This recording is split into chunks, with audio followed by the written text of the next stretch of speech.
A Bolsa de Chicago não funcionou nesta segunda-feira em função do feriado do Dia do Trabalho nos Estados Unidos. Ainda assim, os mercados, principalmente aqui no Brasil, estão muito atentos ao que será a notícia amanhã ou na noite de hoje, porque os negócios serão retomados hoje às 9 da noite, o que vai ser notícia para motivar o vai e vem dos preços a partir então desse horário e, claro, numa semana um pouquinho mais curta, para nos ajudar nesse ínterim, né, nesse intervalo entre começarmos uma semana com um pouco mais de lentidão e o que vem pela frente. Está conosco o Rafael Mandarino, da Ag Resource, para nos trazer mais informações e principalmente pontuar essas situações que serão importantes de monitoramento nos próximos dias. Rafael, boa tarde, seja bem-vindo, é sempre um prazer ter você conosco aqui no Notícias Agrícolas.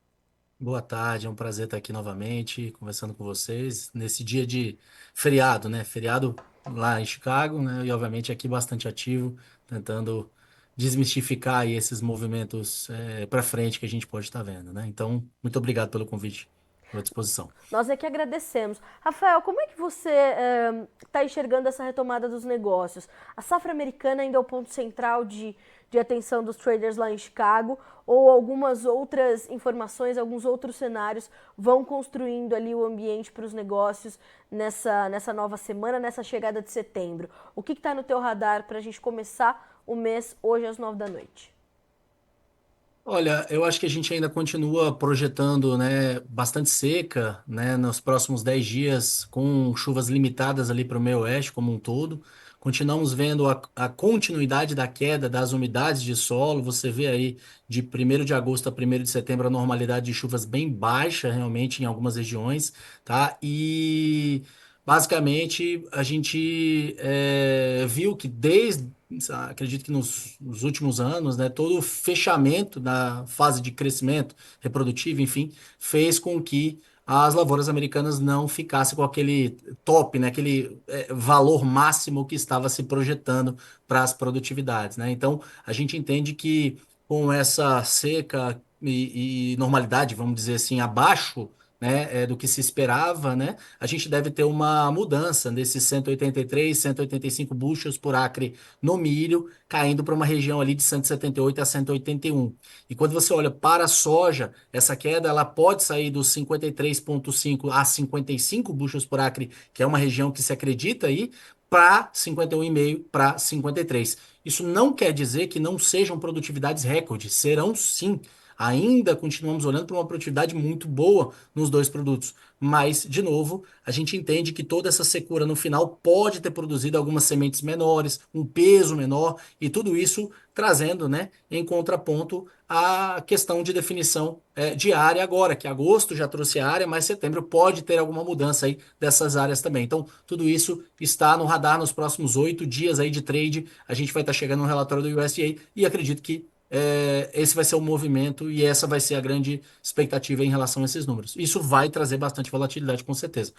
Somando também a uma temperatura que deve continuar elevada, tá? No centro-oeste ali, americano, meio oeste, tá? Mas a gente tem alguns potenciais quedas de temperaturas ali na região de Ontário nessa próxima semana, tá? Enquanto que no sul, ali no Golfo, né, do México, a gente tem, né, uma evolução de uma tempestade, tá? Principalmente focada por a temporada de furacões, e a gente tem uma probabilidade de continuar vendo, né, nos próximos dias, aí, nos próximos 10 dias, bastante chuva, o que pode também trazer volatilidade dependendo do nível de intensidade, dependendo da continuidade ou a persistência dessas chuvas aí. Então, continuamos vendo, né, bastante incerteza climática, o mercado climático ainda ativo, e por aqui o que vai movimentar vai ser justamente toda essa incerteza em relação à política, bloqueios, dólar, e a gente continuar enxergando se o produtor vai continuar acelerando essas vendas em função desse apetite, porque o dólar acaba dando chance, né? Então, essa semana deve ser o restante dela bastante ativo. Bom, Rafael, então é possível entender que essa volatilidade está muito atrelada à conclusão efetiva da safra e, portanto, essas mudanças nos números que a gente pode ver. O mercado ele vai olhar essa diferença, esses ajustes que o USDA pode trazer em relação, por exemplo, ao número do ProFarmer. O ProFarmer já estimou uma safra 5 milhões de toneladas maior do que o próprio USDA, né? E geralmente é o contrário que acontece, né? O ProFarmer às vezes vem com um número um pouquinho mais enxuto do que a estimativa do departamento americano. Esse ano, numa diferença tremenda, mexeu com o mercado, mas agora o que a gente vai ver, portanto, nesses primeiros dias de setembro é também uma redefinição do mercado diante dessa redefinição de estimativas.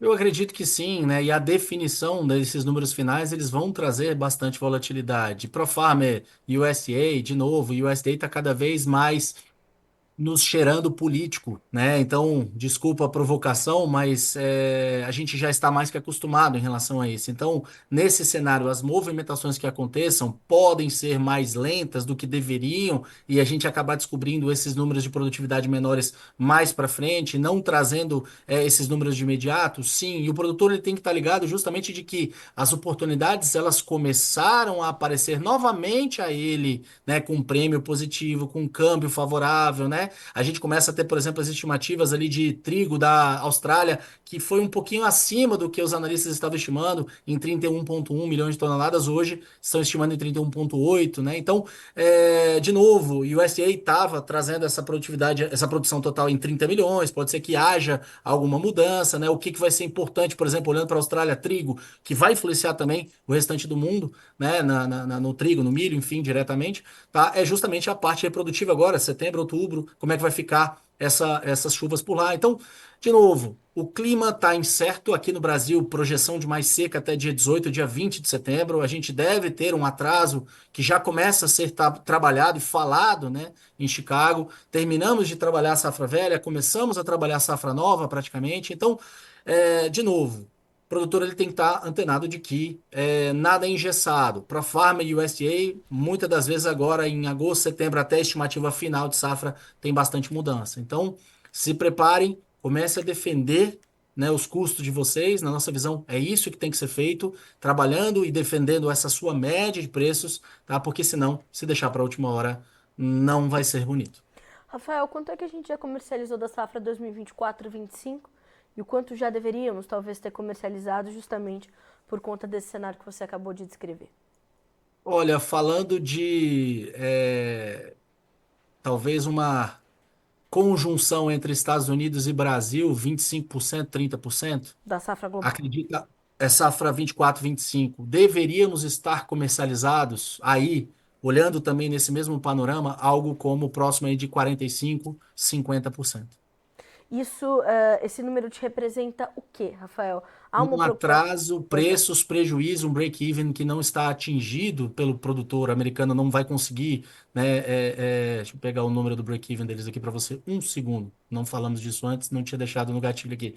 Mas hoje, numa leitura do produtor americano, ele está perdendo com certeza dinheiro da mesma forma em que a gente está aqui. Olha, o break-even deles no milho 4,69 e na soja 10,97. Quer dizer, Eu preciso, né, de um preço melhor para que eu sim. possa avançar nisso aí, né? Ou realmente um prêmio seja favorável por aqui. O produtor ele tem oportunidade aqui no Brasil e ele vem trabalhando há um bom tempo, tá? Com o fator câmbio mais favorável do que o produtor americano, tá? Então, vou te mandar um outro gráfico aí, pode ser colocado depois no ar se você quiser, tá? Mas justamente de que o produtor brasileiro ele teve mais oportunidades de se movimentar e gostaria que esse produtor brasileiro estivesse plantando com o seu custo, pelo menos o custo operacional aqui efetivo travado. Então, ali algo como 50%, 45%, 50%, 55%, dependendo, né, do nível aí, eu gostaria que ele começasse a plantar dessa forma. Eu acho que, de novo, não é bem a realidade, não é o que a gente encontra de uma maneira geral. Estava em Campo Grande, agora estava em MS semana passada, tá? E o que a gente encontra não é bem por aí, né? E posso extrapolar para qualquer outro estado. A gente sabe que o produtor ele está reticente, ele está pisando no freio, né? Ele demorou para tomar algumas decisões tradicionalmente, então vamos deixar esse alerta e deixar que as oportunidades estão aí para bater na porta. Rafael, você citou a questão dos prêmios. O que nós vimos nas últimas semanas ou nos últimos dias foi uma certa manutenção de prêmios positivos para a safra nova. Por que a gente tem essa situação, mesmo com uma projeção de uma safra tão grande no Brasil? A nossa competitividade ficou um pouquinho mais atrativa, a gente atraiu um pouquinho mais dos compradores. A que nós podemos atribuir esse prêmio positivo para a safra nova? E, claro, quais são as suas projeções para esse restante de safra 23, 24, que o brasileiro ainda tem para comercializar, para negociar?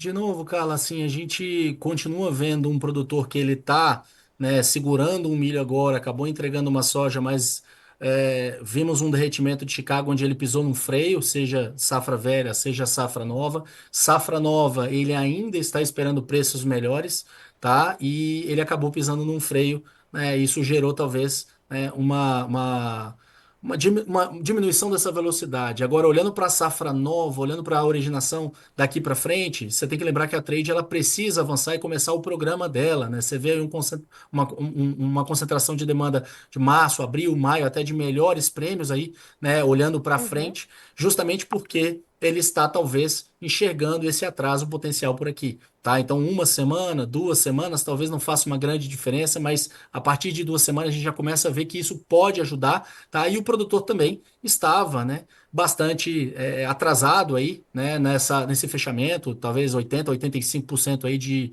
fechamento dos fertilizantes, por exemplo, olhando para a safra mesmo, para soja, para a primeira safra de milho, ele já deveria estar na casa de 90 acima com tranquilidade, tá? Então, da agora para frente, as oportunidades aparecendo, esse prêmio deve ser responsivo em relação a Chicago, né, e começar a devolver um pouco se o câmbio continuar ajudando, se o câmbio não continuar ajudando, continuar estagnado nesses patamares, a gente tem, né, um prêmio que deve continuar ativo e deve ser bastante atrativo, pelo menos agora, até o final do ano, até pelo menos meados de novembro. Lembrando que o produtor americano ele também não vai vender, tá? E vai ficar nessa briga justamente para enxergar quem é que vai entregar em função do nosso câmbio por aqui. Tá? Até novembro, eleição por lá. Eu acho que a demanda continua batendo na porta deles, como a gente vive vendo ao longo das semanas, as vendas semanais acontecendo, e eles devem continuar entregando, principalmente milho, olhando para México também, né, que deve continuar comprando ativo dos Estados Unidos, teve bastante prejuízo ali na produção deles, tá? E aqui a gente tem que aproveitar a oportunidade sim e começar a defender essa média e defender esse custo do produtor, tá? Então, prêmio deve continuar dando chance, dólar deve continuar dando chance, e você, obviamente, pode estar esperando, de repente, num contrato componentes aí, nesse Chicago, uma oportunidade melhor pela frente. Mas não deixe o tempo passar esperando e sonhando com números astronômicos e melhores, salvo realmente uma linha muito forte, salvo quebras muito grandes na Argentina, aqui no sul do país, tá? Mas tudo mais constante, vamos dizer assim, a gente tende a trabalhar, né, uma grande safra, né, americana e uma grande safra por aqui, que deve mexer bastante nesses preços aí para frente. Você acha que nas próximas semanas a gente pode ver o mercado voltar a perder os $10 por puxo, Rafael, e ir se Acho que consolidando? os US$ 10 é um fundo bem Uhum. forte, bem definido e ao mesmo tempo, daqui para frente eu estou falando de safra nova, um produtor que está nos Estados Unidos tomando esse prejuízo, não vai querer avançar muito mais, vai ficar mais no mercado doméstico, incentivado por uma indústria lá de esmagamento, enfim, tá? Algum prêmio a mais que possa se pagar para manter essa soja interna,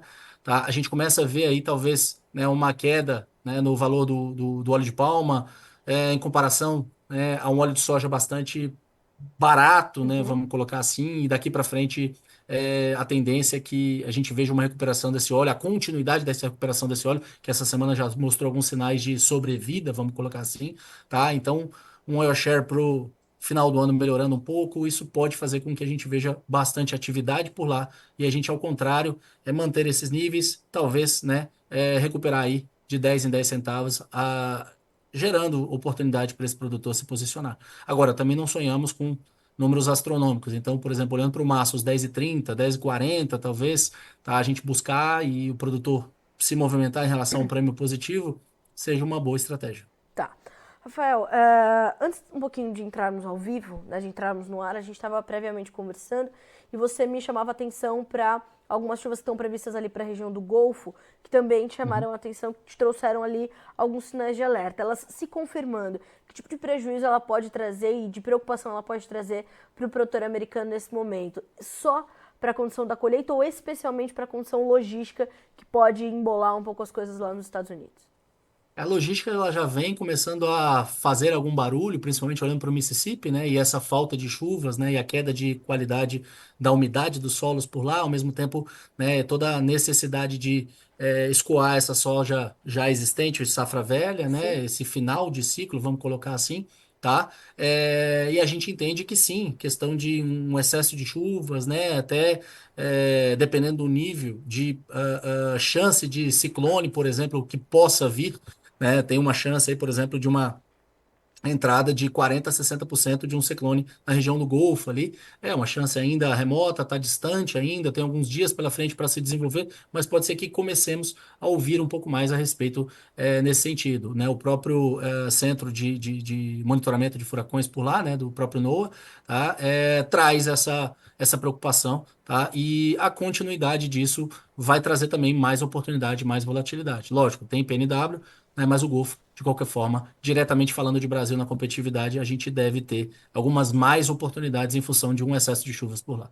Rafael, como é que você está projetando, você e a Ag Resources estão é, vivenciando esse momento de pré-plantio? Nós temos aí uma previsão de setembro com chuvas abaixo da média, temperaturas acima, de uma forma geral, mas claro, os mapas vão mudando, enfim, nós temos previsões um pouquinho mais alongadas, as mais encurtadas também sinalizando que né, já na segunda quinzena de setembro o cenário pode mudar. Quais são as suas perspectivas para esse início de safra 2024-25 aqui no Brasil? E claro, como é que lá fora também os traders estão olhando para essa nova temporada começando aqui no Brasil?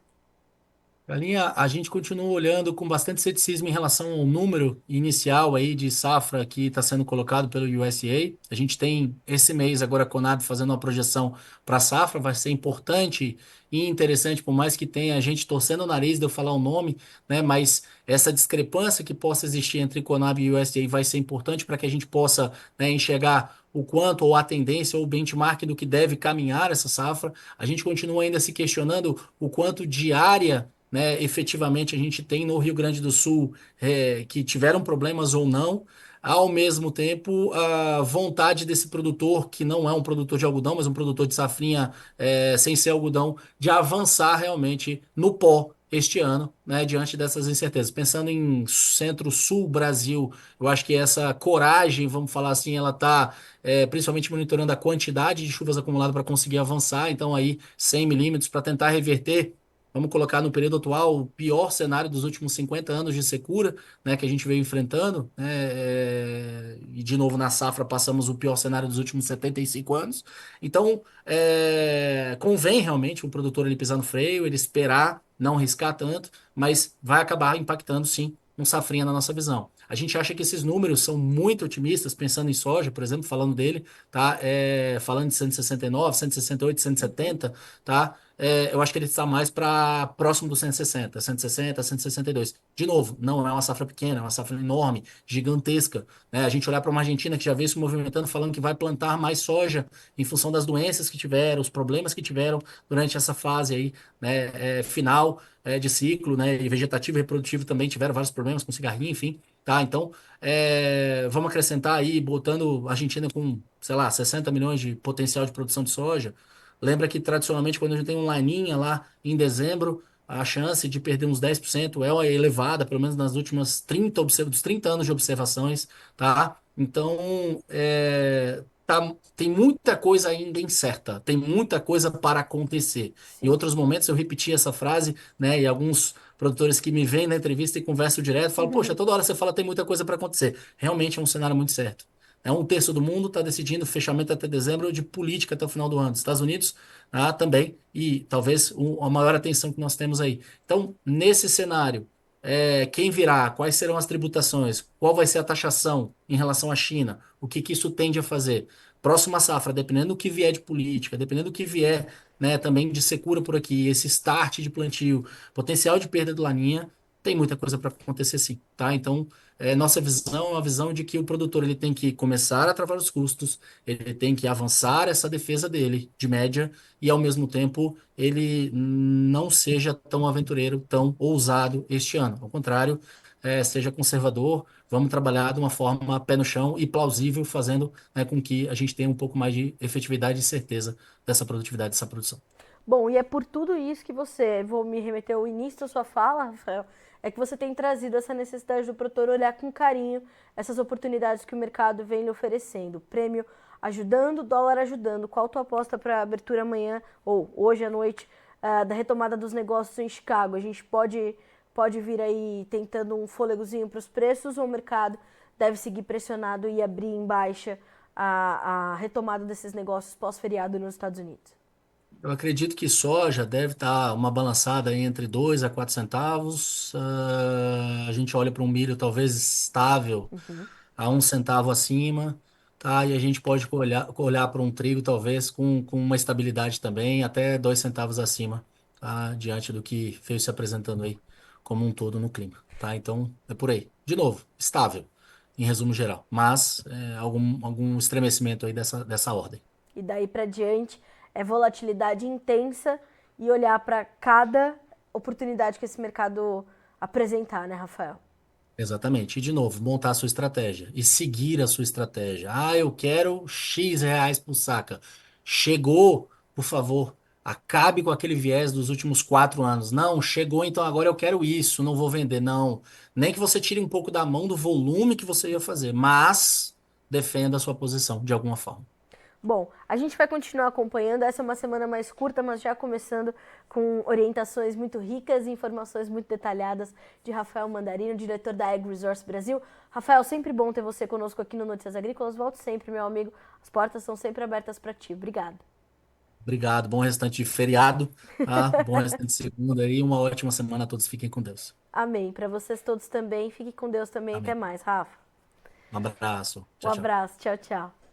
Bom, senhoras e senhores, é aquilo, né? Estamos concluindo uma safra nos Estados Unidos, começando uma safra no Brasil, algumas incertezas climáticas ainda no radar para fechar os ciclos produtivos nos Estados Unidos, o que, como disse o Rafael, não muda o cenário de safra. É uma boa safra, são elevadas produtividades, mas o mercado ainda pode fazer esses ajustes e esses ajustes serem combustível para toda essa volatilidade. O produtor brasileiro é ter atenção às suas estratégias, reveja-as sempre com essas movimentações intensas do dólar, do prêmio, e ambos dando chance para fazer bons negócios. E o Rafael traz um ponto muito importante, que é a necessidade que o produtor tem de avançar um pouco com os seus negócios e começar o seu plantio, pelo menos com os seus custos cobertos. E isso vai variar entre 45% e 55% da sua produção vendida, a depender da sua região, a depender das margens que você está observando, a depender dos preços da sua região, né, da sua despesa logística e tudo mais. O importante é ter os números na ponta do lápis e uma estratégia pronta para ser utilizada. É não deixar o mercado te pegar no contrapé. Bom, não tivemos, portanto, o fechamento. A gente tem as cotações de Chicago? Temos as cotações de Chicago. Vamos ver como ficaram os números na última sexta-feira e que serão base para o início da retomada dos negócios hoje às 9 da noite. Números na tela para você acompanhar preços da soja. Setembro, 9 dólares e 82, novembro, 10 dólares por bushel, janeiro, 10 dólares e 17, março, 10 dólares e 32 cents por bushel. Então, por que a variação está zerada? Feriado nos Estados Unidos, a bolsa não funcionou, hoje às 9 da noite. Preços do milho. Milho para setembro, 3 dólares e 78, dezembro, 4 dólares e 1, março, 4 dólares e 19, maio, 4 dólares e 28 cents por bushel. E para fechar, as cotações do trigo agora.